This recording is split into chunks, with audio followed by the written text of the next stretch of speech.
nosotros somos el equipo número 7 y les vamos a hablar sobre la práctica 4, que consiste en un circuito serie, paralelo y mixto.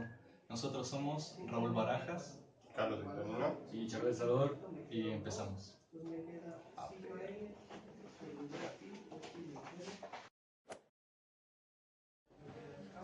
Hola, ¿qué tal? Yo les voy a hablar sobre un circuito en serie RLC. Para empezar tenemos este circuito y como estamos trabajando en corriente alterna, se van a pasar cada uno de sus componentes en forma de impedancia. ¿Esto qué quiere decir? Que cada uno va a trabajar en forma factorial, va a tener un ángulo y una magnitud. Para el resistor tenemos un ángulo de 0, para la impedancia un ángulo de 90 y para la capacitancia un ángulo de menos 90. Para sacar el valor de la impedancia es J omega por el valor de la impedancia, donde omega es 2pi por frecuencia. Para sacar la capacitancia es 1 sobre J omega por el valor de la capacitancia. Una vez hecho esto, tenemos que sacar la impedancia total. ¿Esto qué es? Que es la suma del resistor más la impedancia menos la capacitancia.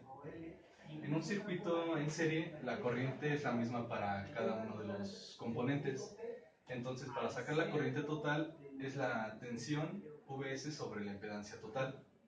Y para sacar cada una de las tensiones de sus respectivos componentes, va a ser para el resistor es la corriente por el resistor, para la inductancia es la corriente por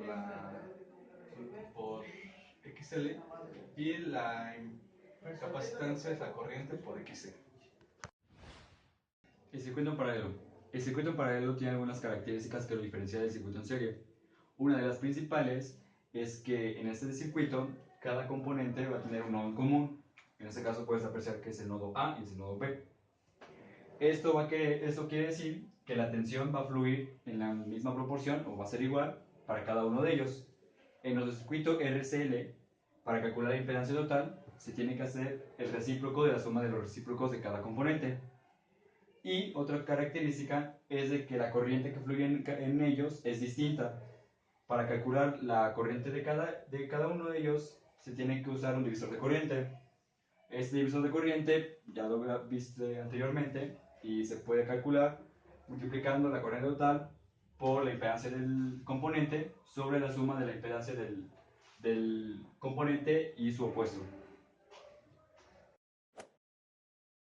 Hola, ¿qué tal? Yo les voy a hablar hoy del procedimiento de la práctica 4, que es circuito serie, paralelo y mixto. Como ya les podrán haber comentado mis compañeros, encontramos diferentes tipos de acomodamiento dentro de los circuitos. Como se les comentó a mi compañero Ernesto, el circuito en serie es cuando todos los componentes se conectan de manera seguida, y de manera paralelo es cuando tienen nodos en común.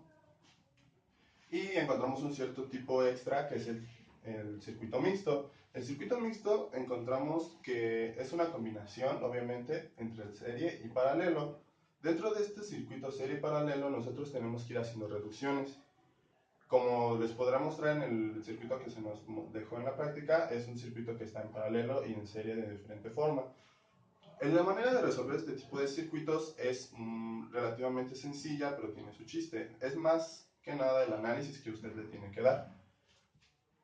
Debido a esto, por ejemplo, debemos de analizar que si están en serie o están en paralelo ciertos componentes. Al momento de que tú determines cuál está en paralelo con tal resistencia o con tal componente, se debe de hacer la complementación o se deben de juntar para nosotros encontrar una resistencia equivalente o una impedancia en este caso. A manera de que al final del circuito te debe de quedar un circuito con una fuente de tensión o una fuente de intensidad una fuente de tensión o de intensidad de corriente con una resistencia. De esta forma podremos encontrar los datos que se nos requieren y de ahí podemos hacer el análisis para cualquier otro de los componentes que nosotros encontramos, que fue lo que se realizó dentro de la práctica. Lo primero que se nos requirió en la práctica fue encontrar los datos analíticamente. Empezamos haciendo los cálculos como se les mostrará a continuación y nos resultaron estos datos.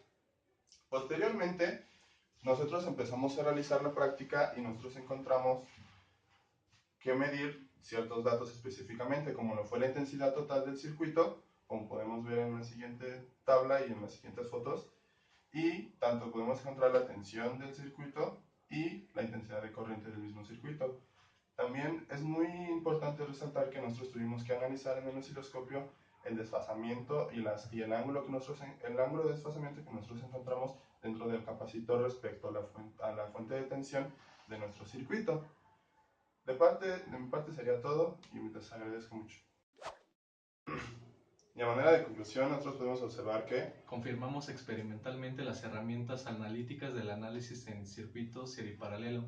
Verificamos el comportamiento que hay entre la fuente de tensión y los componentes pasivos. Y de manera analítica y con el osciloscopio determinamos el desplazamiento de los elementos pasivos respecto a su fuente de tensión. Bueno, de nuestra parte fue todo. Muchas gracias por vernos. Gracias. Síguenos en YouTube.